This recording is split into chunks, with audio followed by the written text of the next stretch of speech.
여러분, 춘향이라는 이름은 아마 다들 들어보셨을 거예요. 그쵸?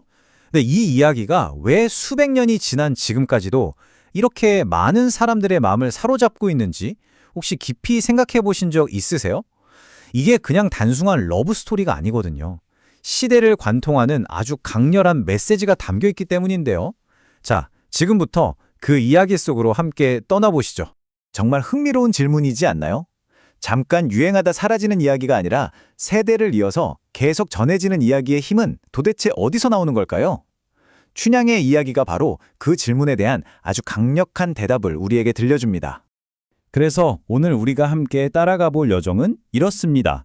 먼저 춘향전이 어떻게 시작됐는지, 그리고 두 주인공의 운명적인 만남과 그들을 가로막는 시련, 또 모든 걸 한 방에 뒤집어버리는 통쾌한 반전, 마지막으로 이 이야기가 오늘날 우리에게 어떤 의미를 갖는지 차근차근 짚어볼게요. 자, 그럼 첫 번째 장부터 열어보겠습니다. 춘향전이 어떻게 한국 고전 문학의 상징, 그 아이콘이 되었는지 그 시작부터 한번 들여다보죠. 여러분, 춘향전은 사실 처음부터 책으로 나온 게 아니었어요. 원래는 판소리, 그러니까 한 명의 소리꾼이 북장단에 맞춰서 이야기랑 노래를 막 섞어서 풀어내는 공연이었거든요. 다시 말해 조용히 앉아서 읽는 이야기가 아니라 수많은 사람들이 광장에 모여서 같이 울고 웃으면서 즐기던, 말하자면 라이브 콘서트 같은 거였죠. 그래서 그런지 훨씬 더 생생한 에너지와 서민들의 목소리가 그대로 담겨 있습니다. 이제 이야기의 진짜 심장부로 한번 들어가 볼까요? 모든 비극과 희망이 시작되는 지점, 바로 두 주인공의 만남입니다. 바로 이 화면이 모든 갈등의 핵심을 보여주고 있어요.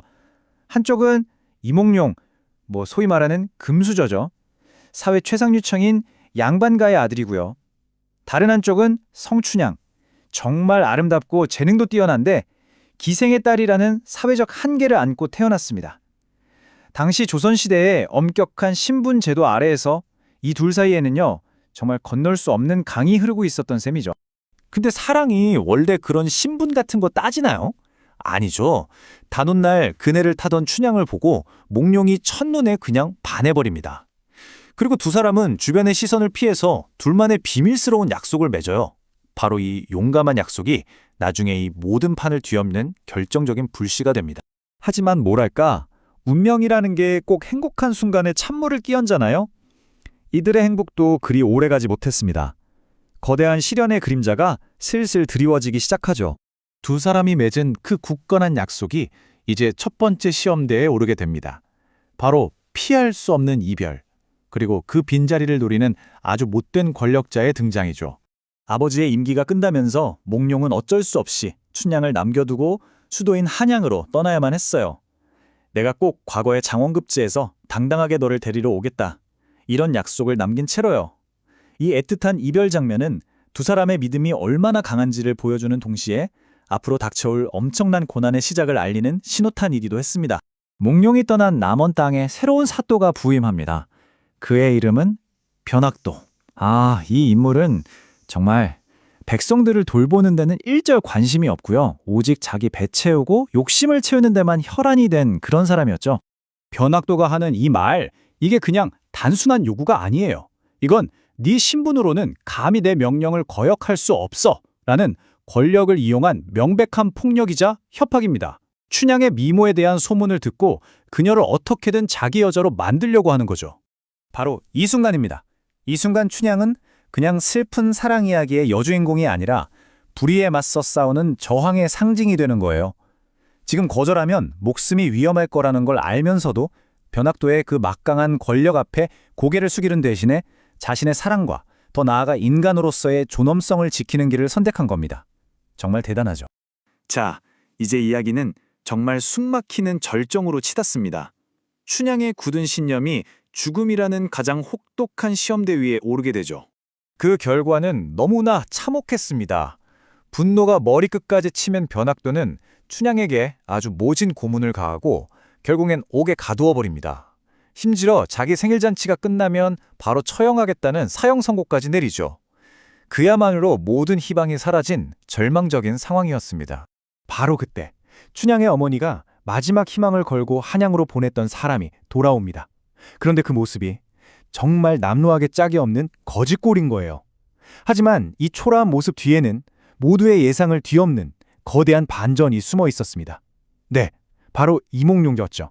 과거 시험에서 장원으로 급제해서 왕의 특명을 받은 암행어사가 되어 돌아온 겁니다. 변학도의 그 호화로운 생일잔치, 바로 춘향이 처형되기로 예정된 바로 그 자리입니다. 거짓골을 한 몽룡이 나타나서 의미심장한 시한수를 읊자 잔치 분위기가 순식간에 싸늘해지죠. 그리고 마침내 터져나오는 한마디, 암행어사 출두요! 그가 높이 쳐든 마패는 왕의 권위를 대신하는 그 누구도 거역할 수 없는 절대적인 증표였습니다. 모든 상황이 정말 한순간에 180도 뒤집힙니다. 탐관오리 변학도는 그 자리에서 파직당하고 그에게 빌붙던 관리들은 모두 뿔뿔이 흩어지죠. 억압받던 백성들의 오랜 바람이 마침내 이루어지는 정말 속이 다 시원해지는 순간입니다. 죽음의 문턱에서 살아 돌아온 춘향은 드디어 몽룡과 다시 만납니다. 이제 두 사람의 사랑은 더 이상 숨겨야 할 비밀이 아니라 모든 역경을 이겨낸 정의의 상징으로서 모든 사람들 앞에서 당당하게 인정받게 되는 거죠. 자, 이렇게 이야기는 해피엔딩으로 끝이 났습니다. 그런데 말이죠. 그렇다면 왜 우리는 21세기를 살아가는 지금도 여전히 이 춘향 이야기에 열광하는 걸까요? 그 핵심적인 이유들을 한번 파헤쳐 보겠습니다. 이 화면이 춘향전이 가진 생명력의 비밀을 요약해줍니다. 첫째, 이 이야기는 한 사람을 향한 변치 않는 사랑과 믿음, 즉 절개라는 보편적인 가치를 보여주죠.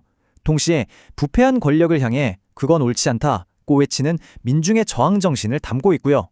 또 신분제라는 거대한 벽을 뛰어넘는 사랑의 위대함을 보여주고 마지막으로는 백성의 아픔을 해결해주는 정의로운 지도자에 대한 우리 모두의 갈망을 담아내고 있습니다. 결국 춘향전은요, 아무리 캄캄하고 절망적인 상황이라도 희망을 잃지 않고 불의에 굴복하지 않으면서 끝까지 자신의 신념을 지켜내는 인간의 정신이 얼마나 위대하고 강한지를 보여주는 하나의 거대한 서사시라고 할 수 있습니다. 마지막으로 여러분께 이 질문을 한번 던져보고 싶네요. 춘향처럼 거대한 권력과 시스템에 맞서서 자신의 존엄과 정의를 지켜낸 평범한 사람의 이야기, 아마 어느 문화권에나 이런 이야기는 하나쯤 있을 겁니다. 여러분의 마음속에 살아 숨쉬고 있는 춘향은 과연 누구인가요? 한 번쯤 생각해 보시는 것도 의미 있지 않을까요?